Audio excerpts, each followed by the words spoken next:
I was listening to Hamilton and Saw Hamilton last night in Brisbane. You played Alexander Hamilton yourself. You are iconic in the that remote. role. What's it like watching someone else bring him to life?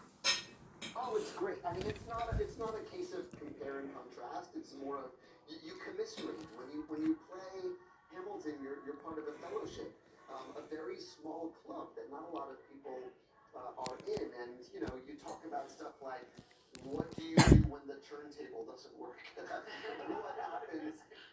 Where do you breathe during the Battle of Yorktown? Because I could never find a good place to do it. And it's my own fault. I wrote the song. So I had a wonderful time talking to Jason Harrow, the wonderful actor who plays Hamilton during the play. Is there anything that he has done that you look at and go, damn it, I should have done it like that? Yeah, but you know what? You think of it more as a shared curriculum. I remember, I performed the show for a year, and then there were a lot of other productions. Then I went back in and I performed the show in Puerto Rico for 3 weeks, and I stole from all the other Hamiltons. All the best stuff.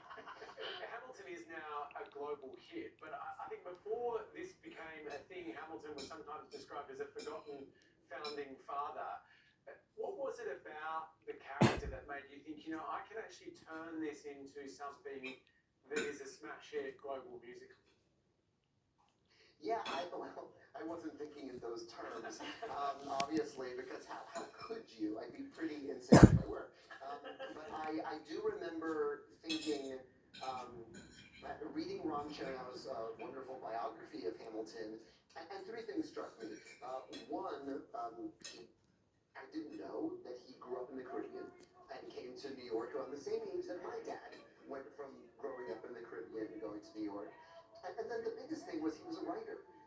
He wrote about his circumstances so vividly that he transcended those circumstances. And to me, that was my point of identification with him. This is actually a writer who, every time he puts pen to paper, he changes the world and he changes his own life. And that seemed really worthy of writing about and exploring. I wonder if while you're out here, you're sort of scouting the globe for your next potential historical musical. And in saying that, have you heard about the story of Harold Holt, our former Prime Minister?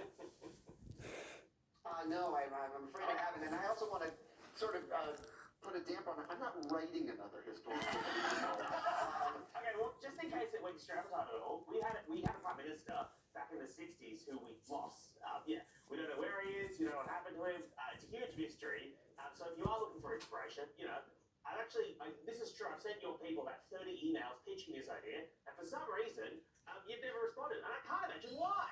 Well, listen, you've got some amazing musical writers. I think Tim Minchin, Eddie Perfect. These are all wonderful candidates to tell the story of your missing Prime I'm Minister. so sorry, Lin-Manuel. They've all said no. Obviously, you were like four of the people on my list. We have a lot of people who know it. Of course.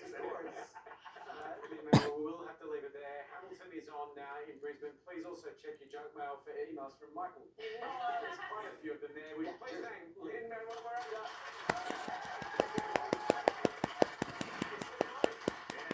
Dog. No, Be polite. No rocker on the planet has lived the glam rock fairies hell like our next guest. From singing Queen in his Idol audition, my love just killed a man.